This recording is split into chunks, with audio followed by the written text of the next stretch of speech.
What's going on, guys? Hope you guys are having a good day or night. Today we're taking a look at my dividend portfolio as it stands today. Before I get started, traditional disclaimer that none of this is financial, legal, or tax advice. I'm not a licensed professional in any of those categories, so take all this with a grain of salt. It's just for entertainment purposes, and to consult a professional and do your own research before investing. Now, it is currently the new year. It is January 5th as of my recording. So it's been about a little over 2.25 years since I've started this account and started posting these videos, which honestly seems insane. But we are here now, over $2,000 in the account. I just want to thank everyone who's followed me for this long. It means a lot. Hope you guys enjoy the content. I plan on going for a long time. Now, a whole lot of green in the account, and we're very close to becoming positive, which, given the past couple of years, for REITs in particular, I am happy with. So, I have the holdings on the left side. We'll run through them. I have, my math that actually shows with, dividends and other stuff, like what my returns are, because some positions have been liquidated and the Fidelity numbers don't take that into account. But I also have 3 stocks that I want to look at today as potential candidates for adding to the portfolio. So I will get into that afterwards. Now, no surprise to most of you, I'm sure, who have been following this, but Blackstone is currently the big winner in the portfolio. Now, it is up 34.46%. It actually has had a phenomenal year. I have some tax lots that are up much higher than that, but because, I continued to buy on the way up, it has grown tremendously. So, currently up 35% on that holding. Zoetis, the animal health company, up 17%. Has had a pretty strong recent performance. Cigna Group, Medtronic, and American Tower are all up about 4.5%. Somewhat mediocre performance from them, nothing insane. You guys know Cigna as the health insurance company. Medtronic is a huge medical device company. American Tower is a cell tower and data center infrastructure REIT. And then we have Visa, most recent addition to the portfolio, about flat, up 1.8%. A card processing company. And then we have Equity Lifestyle Properties, up 0.5%. And we have Toronto Realty, Postal Realty, and Getty Realty that are still negative in the account. Now, I'm pretty sure if you took Toronto Realty's dividends into account, they would technically be positive, but they're basically flat. Postal Realty is down 5%. They are a post office REIT, a REIT that focuses solely on leasing commercial properties to the U.S. Postal Service. Toronto Realty being a fulfillment center and e-commerce warehouse REIT, focused in major metros, and Getty Realty being a gas station and automotive store REIT, mostly gas stations though, down 12%. That's currently the big loser. Not too sure why they're doing so poorly, but not too bad overall. So I am sitting at a value of $2,213.80, and my total invested amount in the account so far is $2,280. That means I'm down about $66 since I started, or about 3%. Not too bad. Obviously underperforming the market, but I am coming off of a pretty rough year in 2022, where REITs really had a really hard time, and that kind of,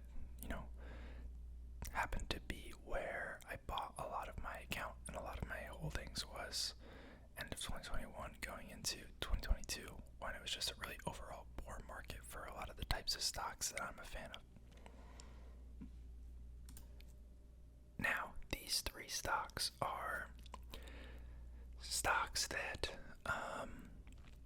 a guy that I follow, who I have made a video about before on the channel. He's like an investing guy, not like a YouTuber.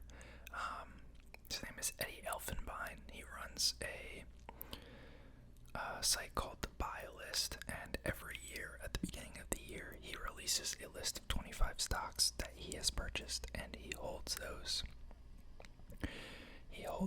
until the end of the year and does not make a single trade. And at the beginning of the next year he may swap out a couple holdings, and then he'll hold those same stocks for 25 for the whole year. And he's been doing this for like 20 something years. Has outperformed the market pretty healthily overall. You can go to his site. All the different suggestions of his lists are public and cataloged, and all the performance totals are calculated. I don't copy his stocks, but I think he sometimes has very interesting plays, and sometimes I just have hard ideas. So I have a hard time coming up with ideas for stocks. And if I have a list of things to go through, I can kind of nitpick and see what I like and what I don't like. So I have 3 picked out here that are new additions to the list that I thought I would go through, that I thought were a little bit interesting to me, and we'll kind of see what I think of them and if any of them are of interest to me. So the first one is Rollins, which I believe is the manufacturer of organs and some other pest care products.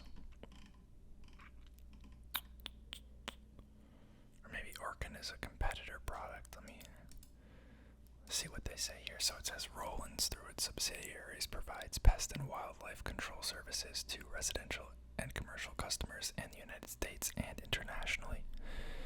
The company offers pest control services to residential properties, protecting from common pests, including rodents, insects, and wildlife. So it's got about 17,000 employees, headquartered in Atlanta, Georgia. And let's take a look at them. So it is a $20 billion company, 1.4% dividend yield, pretty high PE. Over the past year and 5 years, it's done pretty solid, but nothing insane. Dividend growth, let's see. Wow, pretty astronomical dividend growth, 31% compound average growth rate in the past 3 years. So they have certainly been running up their dividend. Let's see, went from 33 cents to 54 cents. Yeah, pretty healthy jump. Also looks like there was a stock split, 3-for-2 stock split in 2020, which is interesting. Wonder if that threw off the... No, I guess it looks like they would have accounted for it. But let's take a look at an article that kind of runs through them. About 75% of their revenue is recurring, and they have a market share of only 13%. Wow, that's interesting. Founded in 1948. Oh, okay, they do own Orkin. Okay, I wasn't tripping. It has managed to grow sales at an annual rate of 7% over the last 20 years. Some of this will probably be in their presentation, which I'm going to look at. Nearly 93% of sales come from the United States. They have acquired over 250 companies during the past 20 years. Wow. Interesting. Rollins chooses to retain regional brands. That's kind of an interesting market strategy. Let's take a look at their info. So revenue of about $840 billion. Wait, what? Oh, that's for the quarter. Revenue for the year, about $3 billion. Relatively stable increase over time. We're looking at a high single digits, low double digits growth rate on the revenue. As far as earnings per share, pretty similar stability. Looks like the EPS growth is a little slightly more rocky. Let's see, net income, kind of similar story, but consistently profitable. Looks like they occasionally have quarters where the net income decreases, but it doesn't go unprofitable. And they have had a rather flat share count since the 2010, 2012 area.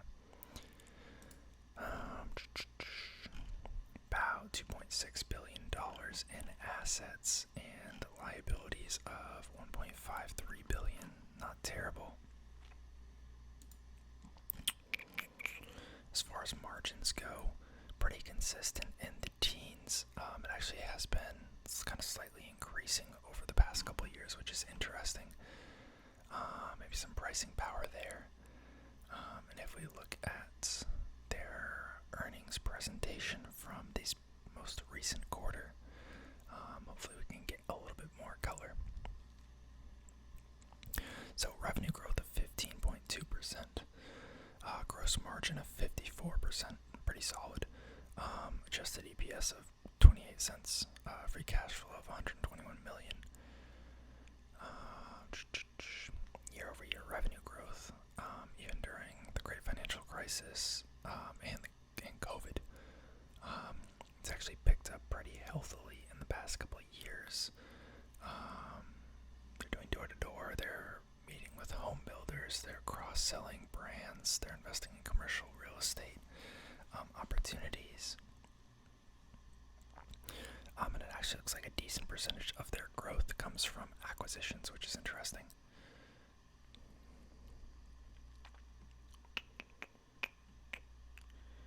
Looks like they're spending a lot of money on share repurchases, which is interesting because their share count looked rather flat. Dividends, healthy dividend, up 30% year over year. Increased dividend, another 15% in Q4.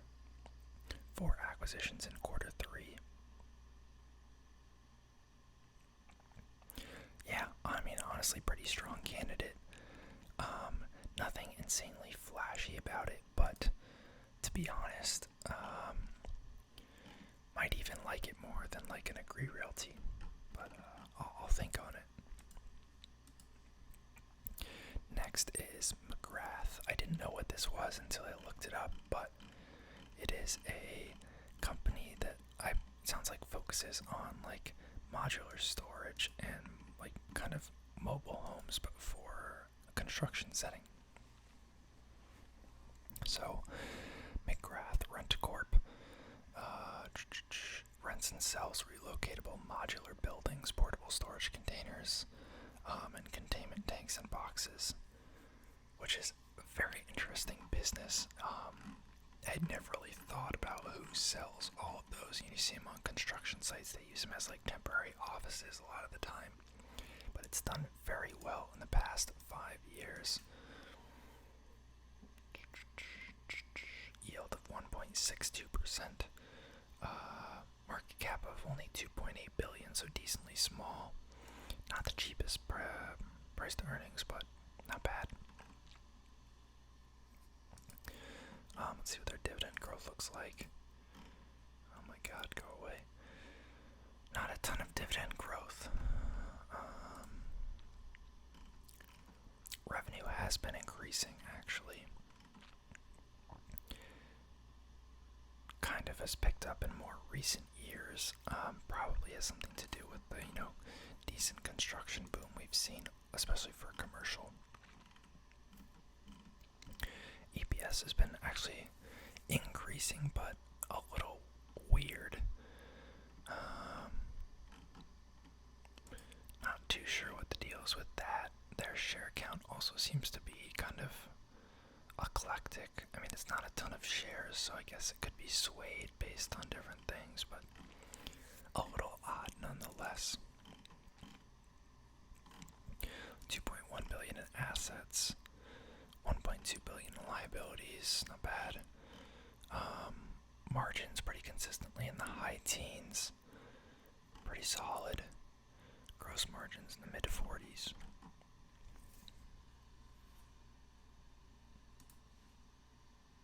And if we go to their quarterly presentation, let's see. That doesn't even look modular. Hard to believe that they were responsible for something like that. This is what I was more thinking of. You guys have definitely seen these on like construction sites.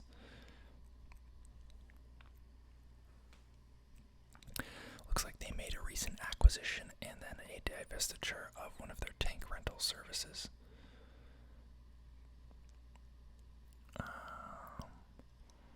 Mobile modular is their biggest segment. Not sure what these other two are. About $129 million in 2022 revenue. 6,000 total units that they own. Average fleet age is about 7 years. Kind of old. I don't know how long these things last.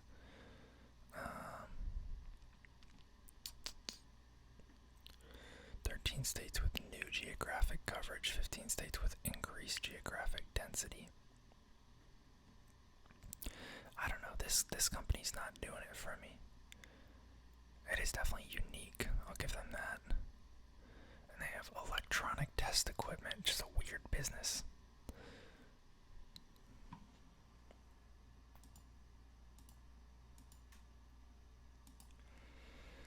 Let's move on to the final company, which is Amphenol, I think. Amphenol Corporation. Now, Amphenol designs, manufactures, and markets electrical, electronic, and fiber optic connectors in the U.S., China, and internationally.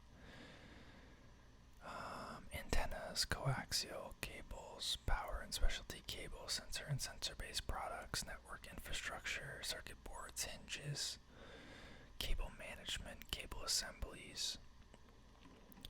Interesting. It is a $57 billion company, which is pretty sizable. Yield of just under 1%. PE of 32, which is pretty high. Past 5 years has done actually pretty well, the best out of the three. As far as dividends, looking at pretty decent growth, high teens, compound average growth rate, which is definitely respectable.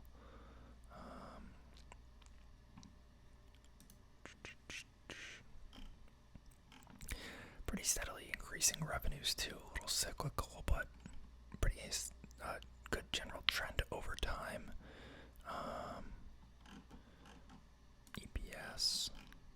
EPS kind of a similar trend. Honestly, pretty good numbers out of there. And have not been buying back many shares lately, so that's been relatively flat. About $15.7 billion in assets. Only $7.84 billion in liabilities. Margins in the mid-teens. Gross margins in the low 30s.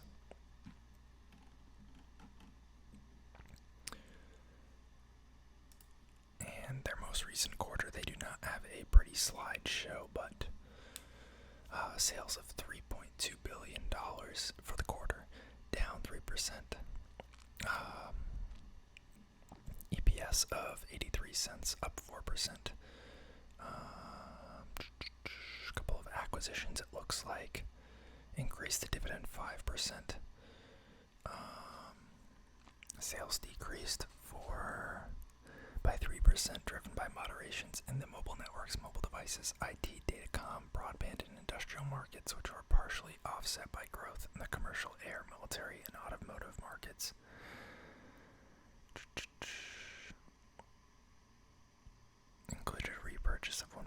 million of shares. Didn't really seem like it made a dent, though.